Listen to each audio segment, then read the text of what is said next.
Dishonored is a game that encourages a variety of playstyles. From the gadgets, weapons, supernatural powers, and level design, Dishonored can be played in many ways. Today, I'm embarking on the unique challenge of beating Dishonored with only explosives. The rules are pretty simple. I cannot use supernatural abilities, I cannot use my sword or other weapons to kill enemies, any enemy that I kill has to be killed by some sort of explosion, and I have to beat the game in high chaos to ensure a large body count. In the intro, I have to fight a few assassins to protect the Empress. However, lacking grenades, I just had to block their attacks for now. After parrying the assassins' futile attacks, they became exhausted and had to use magic against me.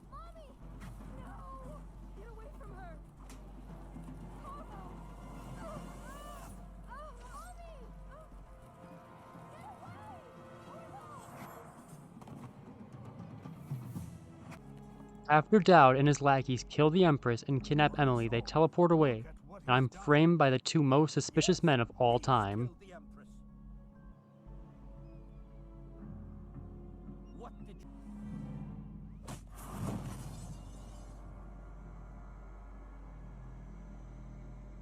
After the intro, the first mission is to escape Coldridge Prison using a beautiful explosion.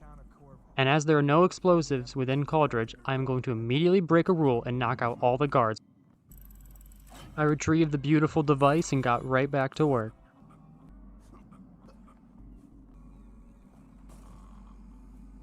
After knocking them all out, I made a huge pile of them right next to the door and blew them all up.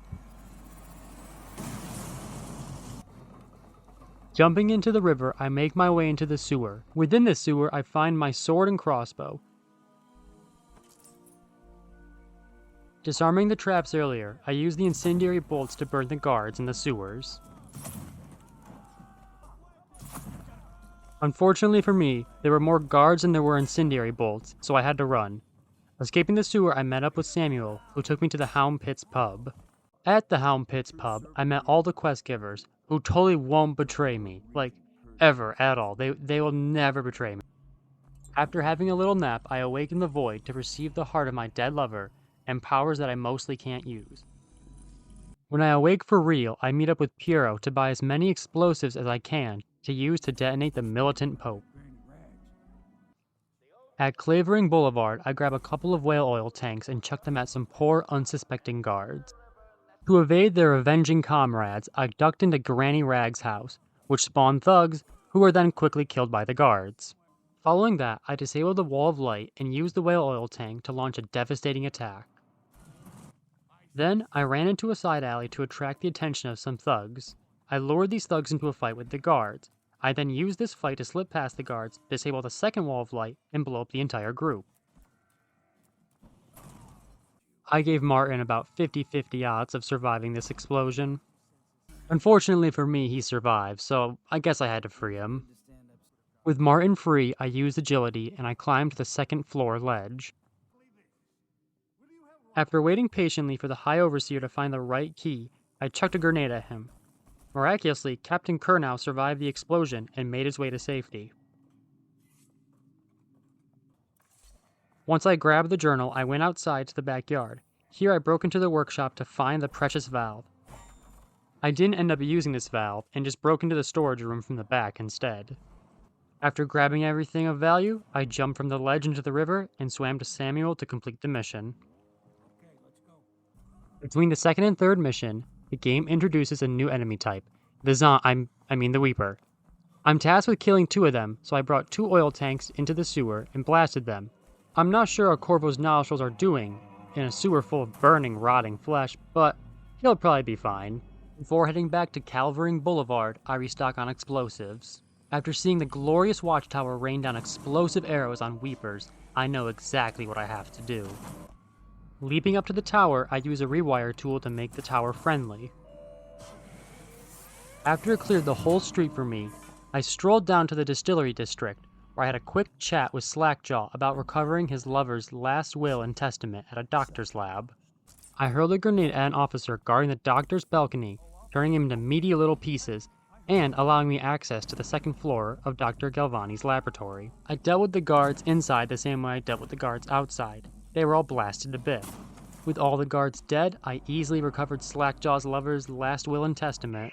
I'm over here stroking my dick. I got lotion on my dick right now. I'm just stroking my shit. I'm horny as fuck. Disabling the wall of light allowed me to access the second watchtower in the level, and I once again rained fire upon my enemies. With the streets clear of all the watch trash, I made my way into the alternate entrance to the Golden Cat. At the Golden Cat, I was pretty stealthy saving Emily. I got her all the way to the door and forgot that I needed the key. Using my last grenades, I killed the owner of the cat and took the keys off her blown-up body.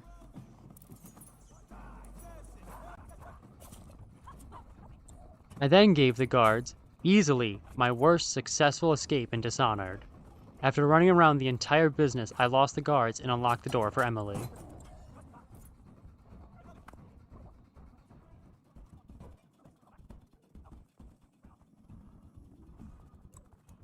Having no explosives left, I returned to the Bottle Street boys to steal a grenade to use against them in the art dealer's apartment. The first group of thugs was easily dealt with by just chucking a single grenade at them. The second group of thugs was killed using a spring razor. However, since they were carrying whiskey explosives, they also blew up and thus didn't violate the challenge. I then tried for around 10 minutes to brute force through the art dealer's safe. After putting in a few hundred combinations, I looked up if it even could be brute forced. It cannot. Following that disappointing revelation, I snuck back into the Golden Cat for the last time. Once inside, I tortured an art dealer until he gave me the combination to his safe. This guy's into some freaky stuff. The safe, yes of course. The combination is 879. After robbing the safe, I gave the code to Slackjaw and proceeded to talk to Samuel to end the mission. You brought me the numbers. We receive a small welcoming party upon my return to the Hound Pits pub. Havelock and Martin tell me to go kidnap a philosopher. I don't question them, as I'm a silent protagonist. I go, buy my supplies, and I leave with Samuel. Outside of the warehouse, I deal with the guards with a combination of incendiary bolts and grenades. Once I'm in the warehouse, I power the rails and use the cart, but not before grabbing all the whale oil tanks in the building. Using the whale oil tanks, I easily clear the street of all the guards. Cratchit and a watch officer are having a pleasant conversation that is rudely interrupted by an explosion. I also crush a nearby hound with a loudspeaker. There's a small explosion, so I'll allow it. Cratchit left the easiest puzzle to solve for his safe. The reward, however, is still amazing. Climbing up the nearby roofs, I could look down on my enemies, and after some thugs approached the watch, an opportunity presented itself. The opportunity to burn a man alive, that is. After the thugs were dealt with by the watch, there was one officer left. I lured him next to an oil tank with a bolt, and then blew up the oil tank with a bolt as well. After stealing an oil tank from an arc pylon, I proceed to the bridge with confidence, which I immediately lose once the guards detect me after I set one of their friends ablaze. Up there, I killed more guards with an oil tank and a grenade after luring them with a crossbow bolt.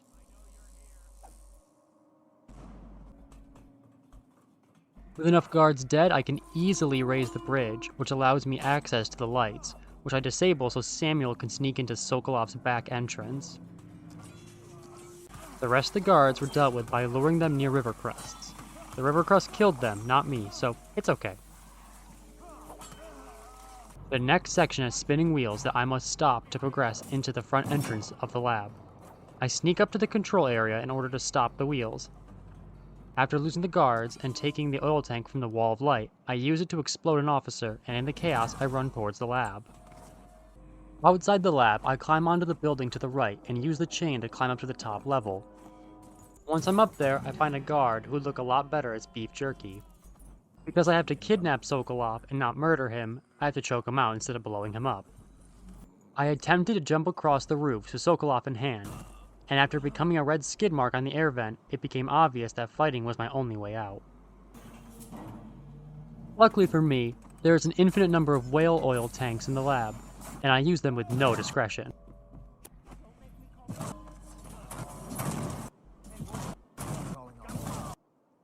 After blowing up every guard both inside and outside the lab, I freed the captives trapped behind the wall of light and looted the safe. Grabbing Sokolov, I leave the mission. I decided that I would release the rats on Sokolov because it's funny and I don't want to watch him drink whale oil. After I receive the information, I go to buy supplies, but Piero can't be found. He's busy being a peeping Tom and also the worst liar of all time. I told Piero to stop being a nerd and a creep, and then maybe Callista might notice him. Once that weirdo arrives back at his shop, I finally grab my supplies and set off to a masquerade ball. After another one of Samuel's boring boat rides, I ran towards the nearest oil tank and I detonated a guard, and for his friend, I set him on fire. I then waited until there was a gap in the tallboy patrol to sneak into the estate. Using my invitation from the art dealer, I entered the party. I'm not sure why the watch didn't think I was the same guy in the wanted posters, but it works for me. Right this way, sir. At the party, I partake in the guessing game. It's actually quite easy to figure out if you talk to a weird rabbit man and give a nice lady a drink. Once I deduce that the white boil is my target, I leave the party to quickly take care of Lord Shaw. I'm not sure if I'm allowed to use crossbows with incendiary bolts during a duel, but no one objected. With Lord Shaw turned into roast wolf, I went back into the party, tucked a grenade at Lady Boyle, and left before anyone found out it was me. To leave, I simply hopped the fence and left with Samuel. We'd best be on our way. Back at the Hound Pits pub, I received the last mission briefing from Havelock and Martin. They want me to storm the fortress that I used to protect. After buying supplies again, I return to the tower. When I'm at the tower, I have to use agility to climb to the top of the waterlock. At the top of the waterlock, I crush an enemy who was blocking my way to the roof. On the roof, I hurled a grenade at 2 officers, exploding them both and alerting the whole outside area. After using whale oil tanks and a radio, I thinned the guards enough for me to sneak past the lower courtyard and make a mad dash to the rail area on the right. There, I killed a couple more guards with whale oil and hopped onto the ledge with the air duct entrance into the tower. Instead of progressing farther into the level, I decided to climb on top of the watchtower to rewire it. Following my rain of fire, I enter the tower to end a reign of terror. In the tower, I blow up the Lord Regent's Discord kitten to show him his own imminent future. To hide from the guards, I snuck into a closet and I found some beloved whale oil. I burned a guard and I waited until his friends crowded around his body. Being a little introverted, I dealt with this crowd in the best way possible. Realizing that I didn't have enough weapons to deal with the guards both inside and on top of the tower, I decided to skip past most of the level by hopping on the chandeliers. I also slid through the fireplace to skip a bit more. I snuck in through a window on the right side and I blew up a tall boy with a spring razor. Back in the windowsill, I found a pretty weird glitch. Projectiles would fall right through the white marble part of the floor, which was quite annoying. To remedy this, I just hit the guards directly with fire arrows.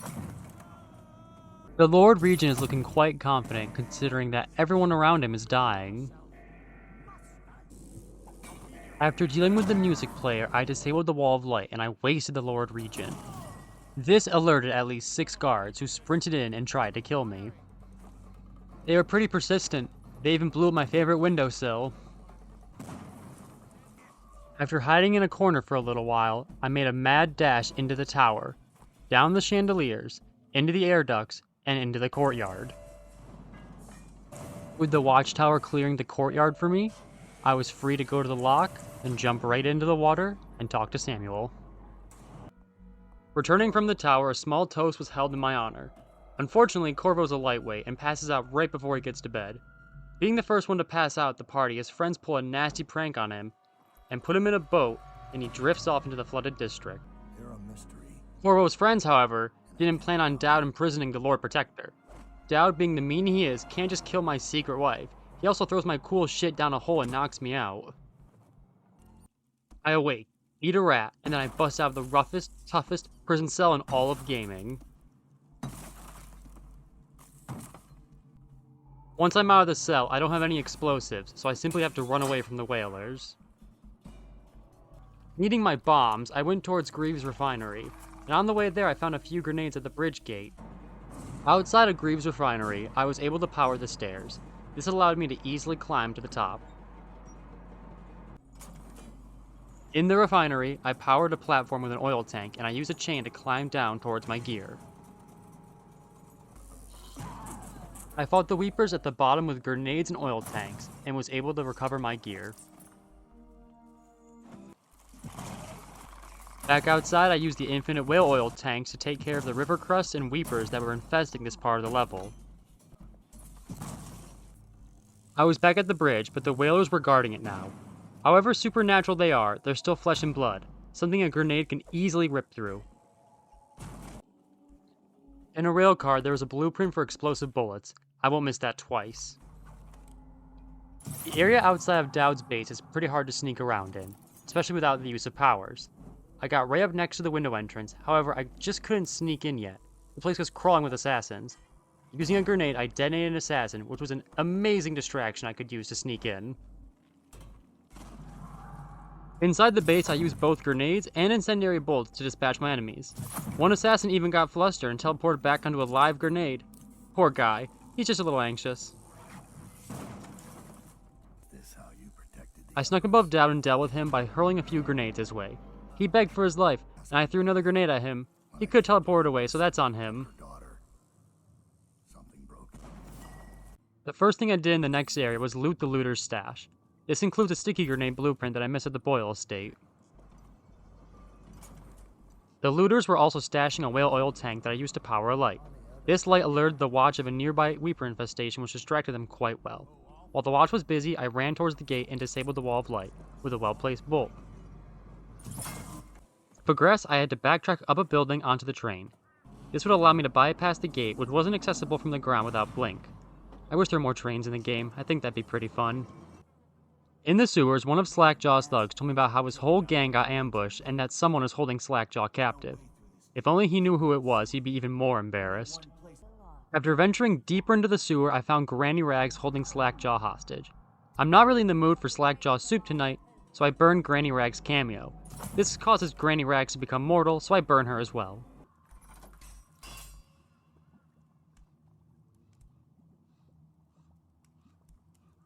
Wanna know something funny? Following that odd encounter, I left Granny's lair. I just ran around the Weepers and made my way back to the Hound Pits pub. The watch is at the pub to investigate the dastardly prank that my friends pulled on me. In addition to murder, conspiracy, all that other stuff, but whatever. I used all my grenades and incendiary bolts fighting to get to Piero. Instead of using my grenades that I just bought, I used the infinite whale oil to deal with the watch guards.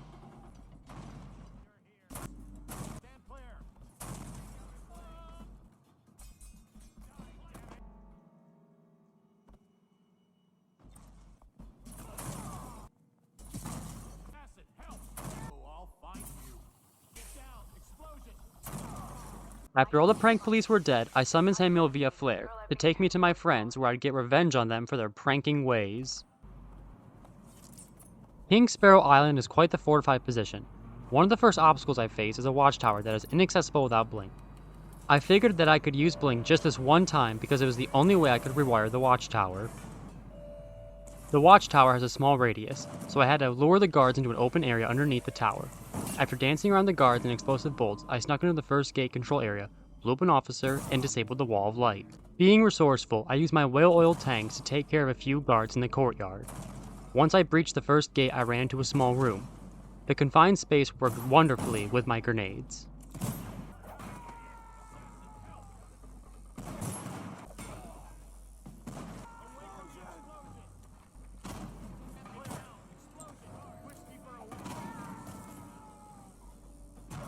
After dealing with most of the guards in the area in that small room, I ran up to Martin and executed him with an explosive bullet. Using the drainage system under the gatehouse, I entered Pendleton's territory. I then ran up the stairs and blew up everyone in my way, including Lord Pendleton. However, once I get to the arc pylon, I just hopped inside the elevator and refused to fight the guards. They lost sight of me somehow through a glass elevator. I had to reload a save not only once, but twice after accidentally pushing a guard off the ledge instead of blowing him up with a grenade. Third attempt, I just used my remaining explosive bullets to avoid any funny business. At the top of the lighthouse, Havelock threatened to kill both himself and Emily. To show him how little that threat meant, I threw a grenade at both of them. Miraculously, Emily survived, and I picked her up before she fell off the tower. she had fallen because of my grenade, it would have violated the challenge, so I had to save her. I always knew you would come. You're my hero. Will history tell us? This was quite the bombastic playthrough, quite fun, and it proved that I can't beat Dishonored using only explosives and agility.